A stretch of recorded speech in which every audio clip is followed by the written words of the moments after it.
دول مركزين قوي على انتخابات الرئاسه بتاعتنا. حقد يا نانا حقد. اجدع رئيس جمهوريه عندهم ما يقدرش يقعد في الحكم اكتر من مدتين. كنا من يومين معانا يعني ممثل لحزب حماة وطن، وقال لنا انه الحزب هيجتمع عشان يقرر موقفه من الانتخابات الرئاسيه. ازاي يبقى في احزاب واعده وهي بتدرع عبر الاجهزه الامنيه؟ يعني مش فاهمها يعني. اقنعني ازاي؟ وبناء عليه يمكن طلعنا ب4 قرارات. القرار الاولاني هو ان احنا مش هنبقى في دفع بمرشح من خلال الحزب. انا عايز اعرف لازمه الانتخابات دي ايه؟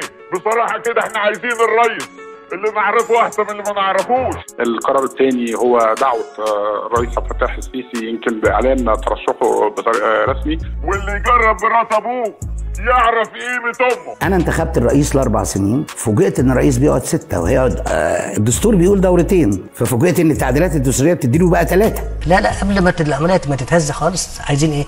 انتخابات جديده؟ لا. طب انا اخش فيها؟ لا والله مين يخشوا؟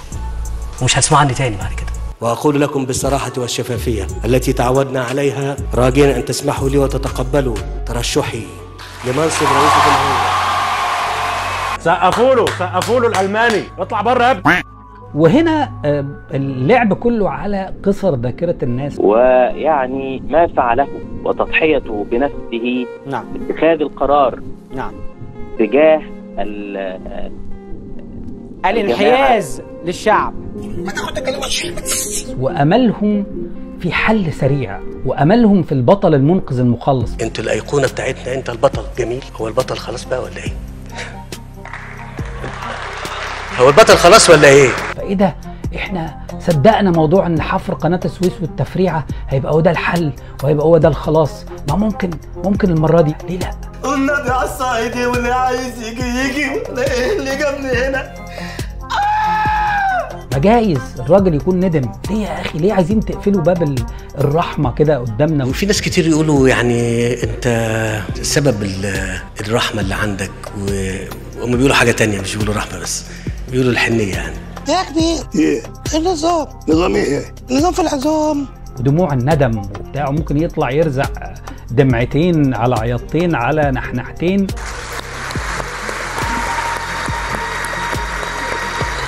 والامور تمشي. ما احنا بقينا في زمن الانصاص، تلاقي نص رادل، ربع رادل، الناس محتاجه رادل بحقيقي، رادل زي صلاح الدين الابنودي. اخطر ما في الموضوع طبعا هو الطحن المالي والاقتصادي. والناس بتكلم بعضها على الواتساب بتسال على الشهادات اللي طرحها بنكي الاهلي ومصر النهارده. القرش ب10 امثاله، يعني اللي يدفع قرش يتقيد له ب10.